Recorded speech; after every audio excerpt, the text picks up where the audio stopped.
আমরা মল্লিকা দিদিকে অষ্টমঙ্গলায় বাড়িতে নিয়ে আসতে চাই। কোনোদিনও ওই মেয়ে বাড়িতে ঢুকবে না। আপনি যে এটাই বলবেন এটা আমরা খুব ভালো করে জানতাম, কিন্তু আপনাকে একটা কথা জানিয়ে দিই পণ্ডিতজি, মল্লিকা আর রঙ্গনের অষ্টমঙ্গলাটা হবেই।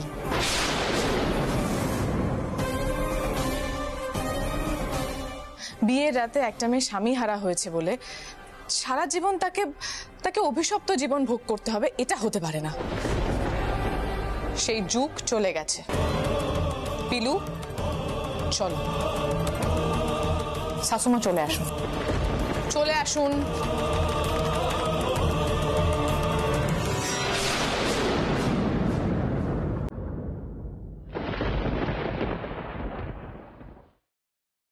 মেয়েটা তো সংসারটা ছাড়খাড় করে দেবে। মোল্লাটা যে কি করে কে জানে।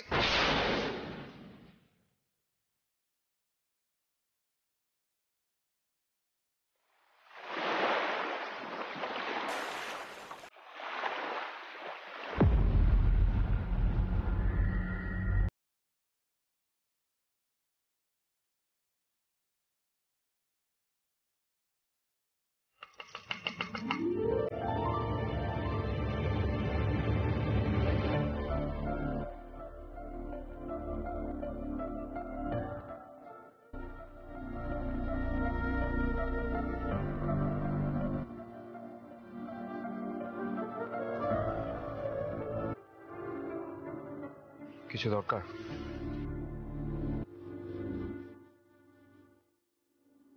না হলে যে রঞ্জা কোনোদিনও এই ঘরে পা রাখবে না সেটা নিশ্চয়ই জানো।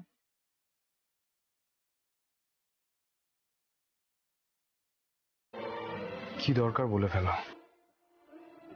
এমনিতেই তোমার বিশেষ বন্ধু তোমাকে রক্ষা করার জন্য পুলিশের উপর মহল থেকে চাপ দেওয়াচ্ছে।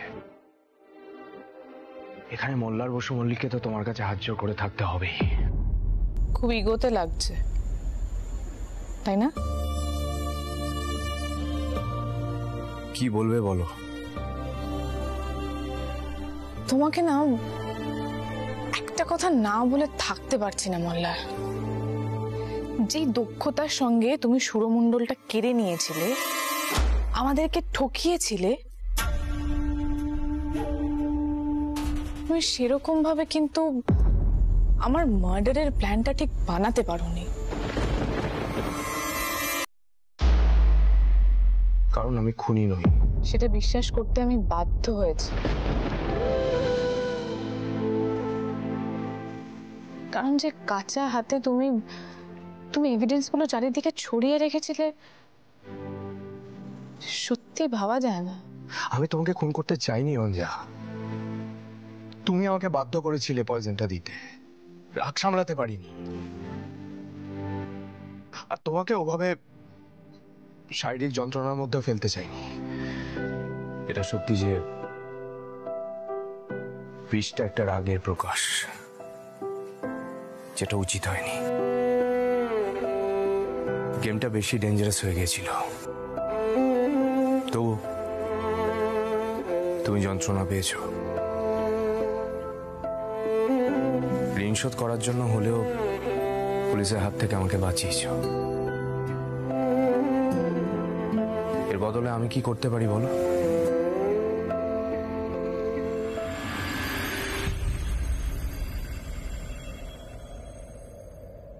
এক্সেলেন্ট। তুমি রঞ্জাকে যেভাবে চিনেছো না,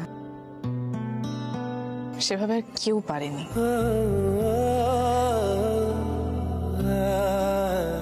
তুমি ঠিক বলেছ, আমি প্রতিদানই নিতে এসেছি।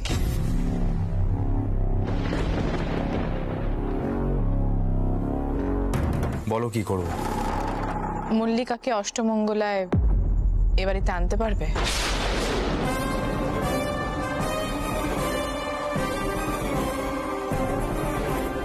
পণ্ডিতজি রাজি হননি, কিন্তু তুমি বললে হয়তো রাজি হয়েও যেতে পারেন। এই কাজটা করার ক্ষমতা আছে?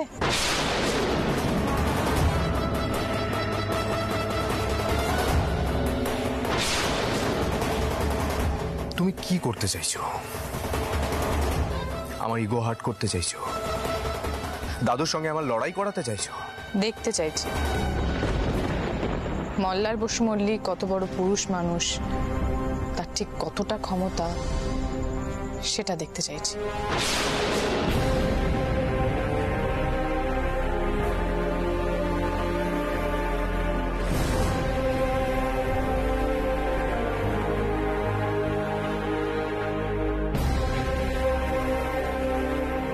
মল্লার বসু মল্লিক কত বড় পুরুষ মানুষ, তার ঠিক কতটা ক্ষমতা সেটা দেখতে চাইছি।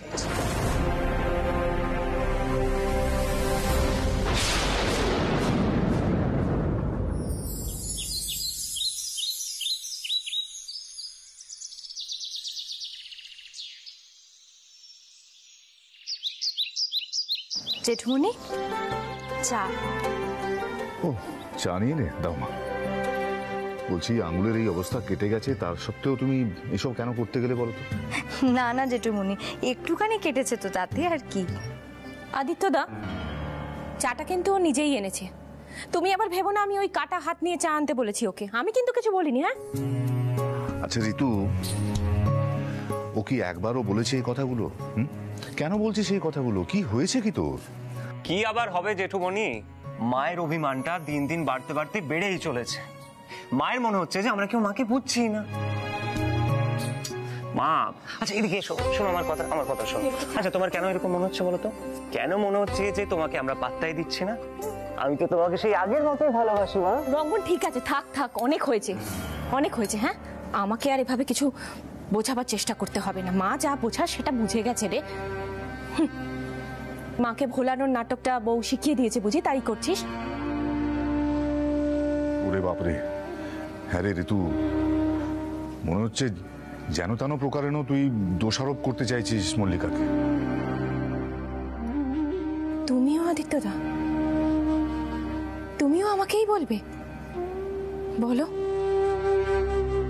আসলে কি জানো তো আদিত্যদা, আমার কোথায় কষ্টটা হচ্ছে না তোমরা কেউ সেটা বুঝতে পারছো না।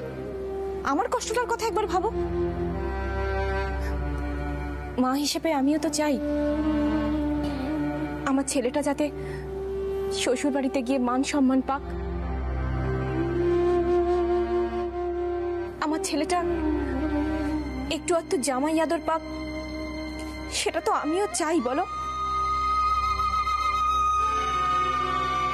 আর আমার এই চাওয়াটা কি খুব অন্যায় আদিত্যদা? আজ যদি রঙ্গনের অন্য কোথাও বিয়ে হতো, তাহলে তো ও বউকে নিয়ে অষ্টমঙ্গলায় যেতে পারতো। শ্বশুর বাড়ি থেকে কত মান সম্মান পেত, কত আদর যত্ন পেত। এটাকে আমি ভুল ভাবছি, ভুল বলছি বলো?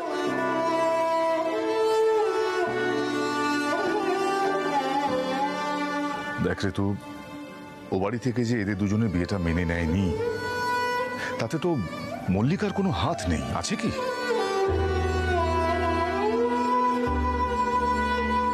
ওর কোনো হাত নেই?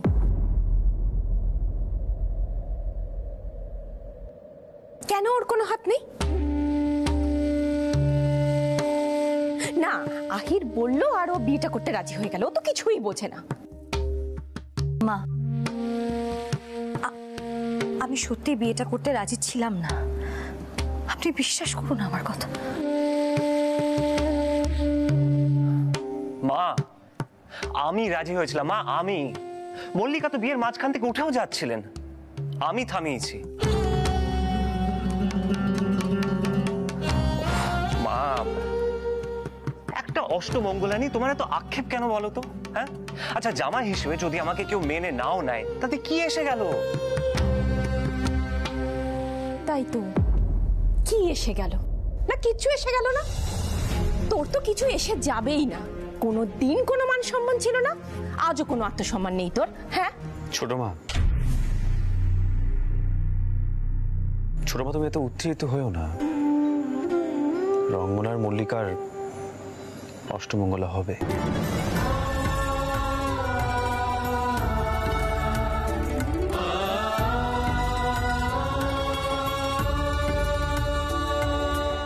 আর ওরা দুজনেই আজ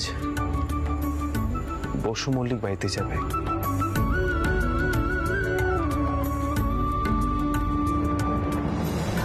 সে কি রে? হ্যাঁ রে আহির, এটা কিভাবে হলো? মানে পণ্ডিতজি জানেন তো? না জেঠুমনি, আমার মনে হয় দাদুকে এটা লুকিয়েই করা হচ্ছে। দাদা ভাই, আমি কিন্তু এটাতে একদম রাজি নই। আমি চাই না তুমি আবার আমার জন্য এত বড় একটা ঝুঁকি নাও। 10 জন 10টা কথা বলবে তোমাকে, 10টা কথা শোনাবে। আমি এটা কিছুতেই হতে দিতে পারি না দাদা ভাই। ওরে বাবা, তোর দাদা ভাই তোকে একা নিতে আসেনি, আরো একজন এসছে।